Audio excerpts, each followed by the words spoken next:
행복하심이 가득한 시간 되길 간절히 소망합니다. 지난주일 우리는 혼자가 아니라 함께 손을 잡았을 때 역사하시는 주님을 만났습니다. 기억나시죠? 스스로 걸을 수 없어 성전에서 구걸하던 사람, 그의 손을 베드로가 잡았습니다. 동시에 주께서 그들의 손을 잡아 주셨죠. 그 순간 베드로가 요한과 함께 선언합니다. 은과 금은 내게 없거니와 내게 있는 이것을 내게 주노니 나사렛 예수 그리스도의 이름으로 일어나 걸으라. 아멘. 저 사람 네 문 앞에서 구걸하던 사람 아니야? 아주 거지 아니야? 성전 앞에서 공전 한 입에 의지했던 사람, 성전으로 들어갈 생각조차 못하던 그가 이제 두 발로 성전으로 뛰어들어갑니다. 이 모습을 보면서 사람들이 술렁이기 시작하는데요. 여러분, 구걸하던 입술이 이제는 하나님을 찬양까지 하니 자연스레 사람들의 시선이 어디로 갔겠습니까? 이 사람에게서 그를 치유한 베드로와 요한에게 향하겠죠. 그 순간 고침받은 이 사람이 베드로와 요한을 붙잡습니다. 11절 전반절, 나는 사람이 베드로와 요한을 붙잡으니, 이 사람은요 태어나서 처음 걷는 겁니다. 그냥 자신이 서 있는 게 기적이에요. 기적. 사람들이 그런 자신과 두 사도를 보는데 그가 베드로와 요한을 붙잡습니다. 왜 그럴까요? 왜 그럴까요? 아이들 키워보셔서 아시죠? 아이들 걸음마 할 때 일어섰다 넘어졌을 때 엄마를 보잖아요. 나 잘 걷고 있지? 그리고 붙잡아 주기를. 여러분, 베드로와 요한이 그에게 기적을 베풀어준 은인이라서 꼭 그래서 붙잡는 거 그것만은 아닌 거죠. 여기서 붙잡다라는 말은요, 카라테오, 단순한 손을 잡다가 아니라 강력한 의지입니다. 내가 이제 당신을 붙잡고 넘어지지 않겠습니다는 강력한 의지. 내가 더 이상 이것을 놓지 않겠습니다. 사람은요, 무언가를 붙잡고 사는 존재입니다. 말씀을 보면서 오늘 나의 모습을 한번 돌아보십시오. 지금 내가 붙잡고 의지하며 사는 것이 무엇인지, 나를 붙잡고 놓아주지 않는, 때로는 괴롭게 하는 것들, 그것은 무엇입니까? 결국 내가 무엇을, 누구를 붙잡느냐가 여러분 내 삶의 정체성이 되는 겁니다. 내가 어떤 사람인지 드러나게 되는 건데요. 여러분, 태어난 지 40년입니다. 40년. 40년 만에 처음 걸었습니다. 네, 안 놀라실 줄 알았습니다. 저는요. 40년 만에 처음 걸었어요. 얼마나 이거 대단해요. 깜짝 놀랄 일이죠. 그동안 자신을 붙잡아 매던 질병, 율법, 정체성으로부터 이제 확실하게 벗어난 순간인 겁니다. 그런 의미에서 이 사람이 두 사도를 붙잡는 거예요. 붙잡는 거. 이제 걷게 됐으니 새로운 삶을 놓지 않겠다 결단하는 겁니다. 새로운 삶을 도전하는 겁니다. 그를 걷게 해준 이름, 그 이름을 붙잡는 삶. 이 이름이 누구죠? 누구의 이름입니까? 그를 걷게 해준 곧 베드로, 요한, 오직 예수 그리스도, 그분의 이름인 줄 믿습니다. 이제 이 이름을 붙잡으며 살겠다는 강력한 의지인데요. 여러분, 성경이 증거하는 기적의 패턴은 항상 똑같습니다. 어떤 놀라운 역사가 일어나는 것으로 마무리되지 않습니다. 저 마리아의 다락방에서 주가 임하셨죠. 언어가 하나가 되어졌습니다. 이 엄청난 기적 뒤에 무슨 일이 있었습니까?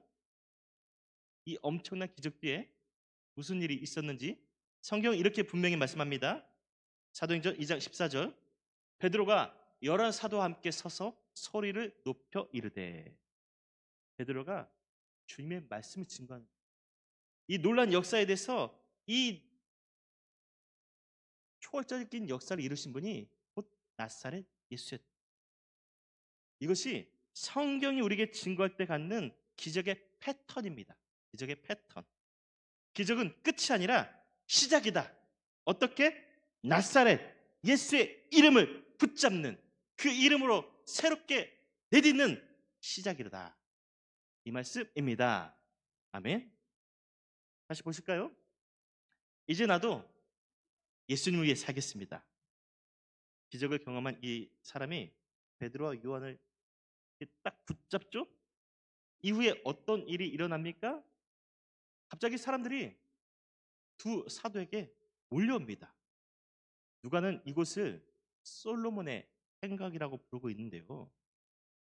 왜 사람들이 가던 길을 멈추고 베드로와 요한에게 몰려왔겠습니까? 왜요? 왜 몰려왔을까요? 나도 걷고 싶어요. 나도 보게 해주세요. 제발 나도 좀 고쳐주세요. 갑자기 사람들이 자신에게 몰려오니 베드로가 급히 상황을 정리하듯 말합니다.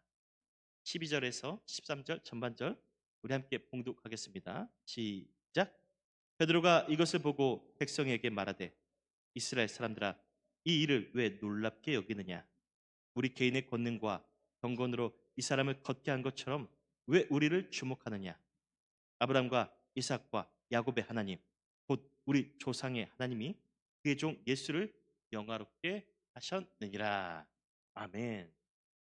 이 말이에요. 여러분, 나같이 미천한 자가 무슨 이런 놀라운 기적을 행했겠습니까? 오해하지 마세요. 이 사람을 고친 분은 아브라함과 이삭, 야곱의 하나님께서 우리에게 보내주신 곧 나사렛 예수, 그분 오직 하나님의 아들, 그분이시오. 아멘. 지금 여러분, 베드로와 요한이 우리들과 함께 서 있는 곳이 어디라고 했죠? 솔로몬의 행각. 보시는 바와 같이 솔로몬의 행각은 성전 동쪽 빈 복도입니다. 그늘과 넓은 동선이 있어서 군중들이 모이기에 최적이었던 장소죠. 이곳에서 유대인들은 주로 율법을 토론하고 가르치곤 했었는데요. 걷지 못했던 자의 기적을 보고 이곳의 사람들이 이렇게 몰려왔습니다.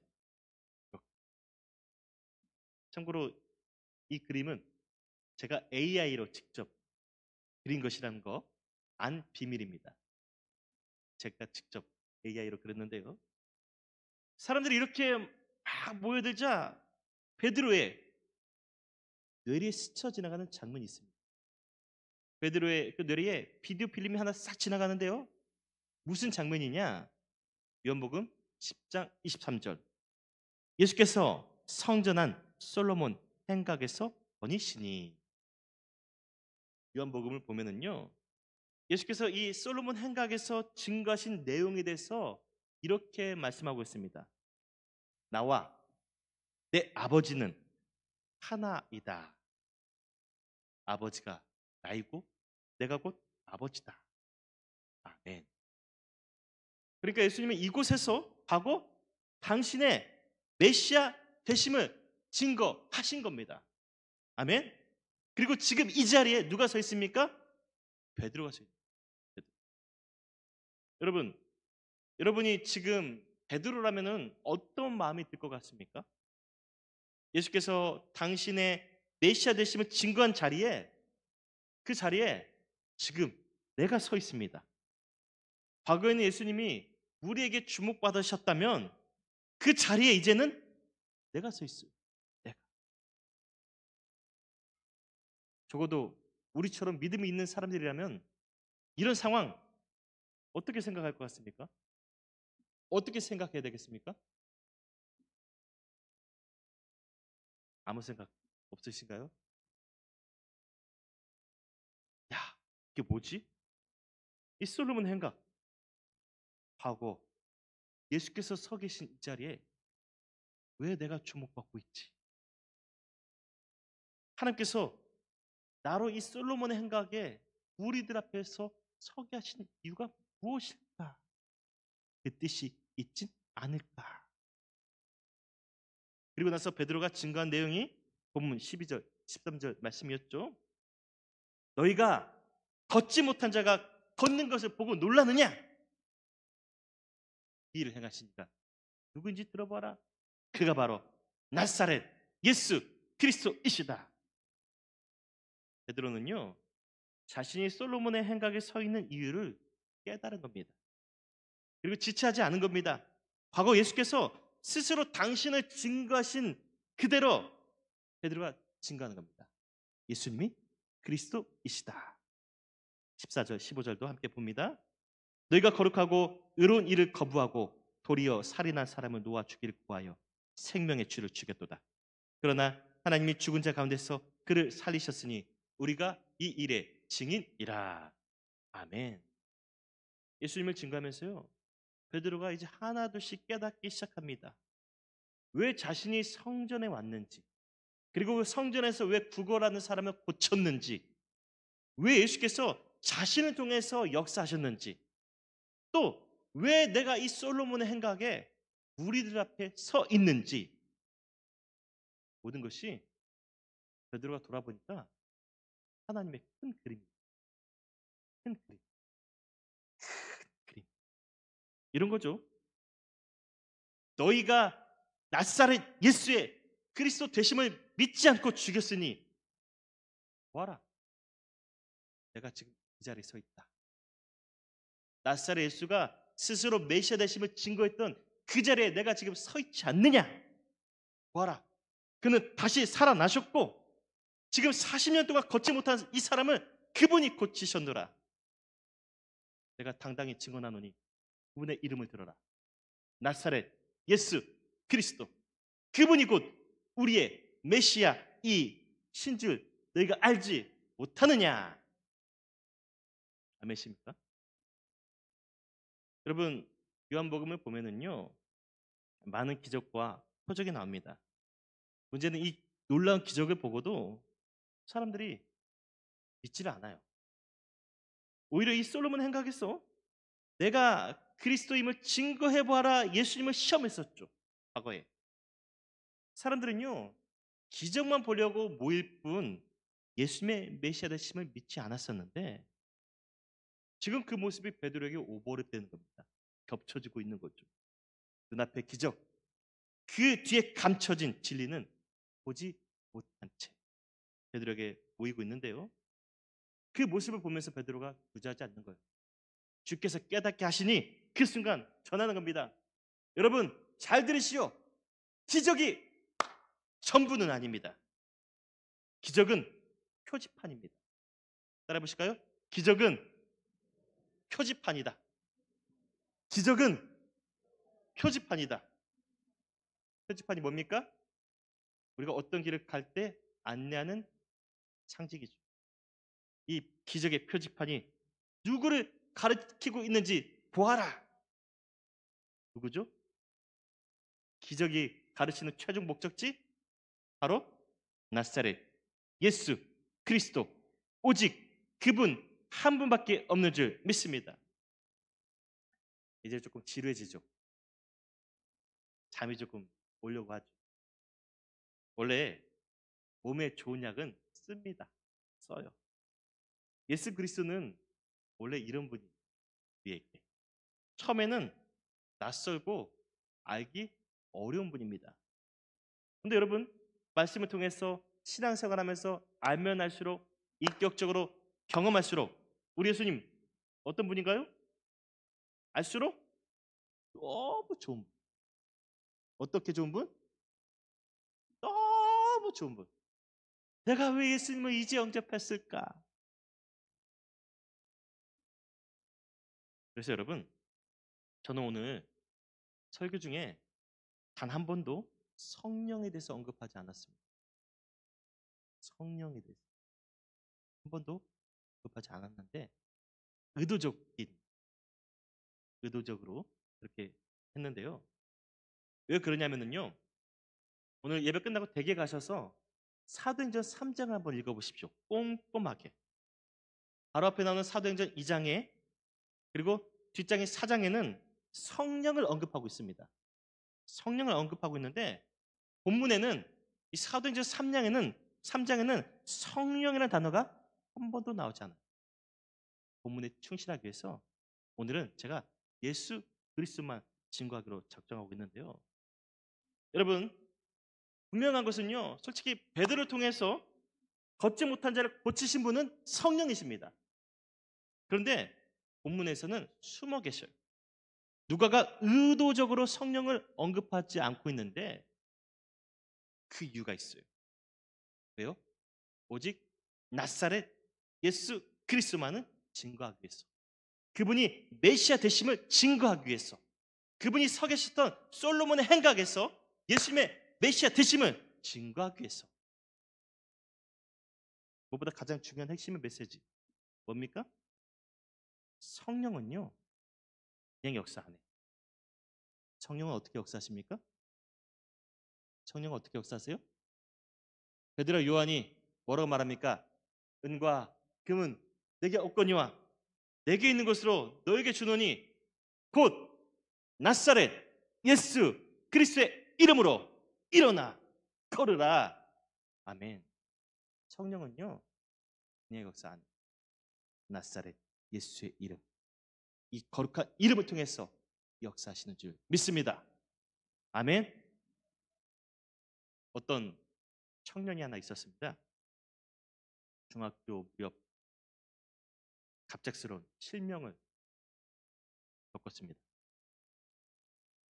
빛이 사라진 자리에는 두려움과 분노가 납니다. 왜 나? 왜 하필 나야? 하나님, 왜 저희? 질문은 길어지고 그의 방은 점점 어두워져 갑니다. 갈수록 어두워지는 밤, 그는 하나님 앞에 기도하면서 다른 질문을 합니다. 하나님, 제 상황을 고쳐주신 것도 기적이지만 혹시 다른 기적은 없습니까? 하나님께서 뜻하시는 예비하시는 다른 기적은 없습니까? 기도하는데 어느 순간부터요 눈뜨게 해달라고 기도했던 손이 이제는 하나님의 말씀을 붙들기 시작합니다. 시편서 109편 말씀입니다. 주의 말씀은 내 발의 등이요 내 길의 빛이니이다. 아멘. 그날 이후로 이 말씀을 붙든 순간 그의 기도가 달라집니다. 보게 해 주옵소서에서 보지 못해도 보게 해 주십시오. 그는 매일 이렇게 부르짖으며 자신의 기도 끝에 이 이름을 붙였습니다. 주여, 나로 보지 못해도 나아가고 걷게 하여 주옵소서. 예수 그리스도의 이름으로 기도합니다. 나사렛 예수 그리스도의 이름으로 나로 나아가게 하여 주옵소서.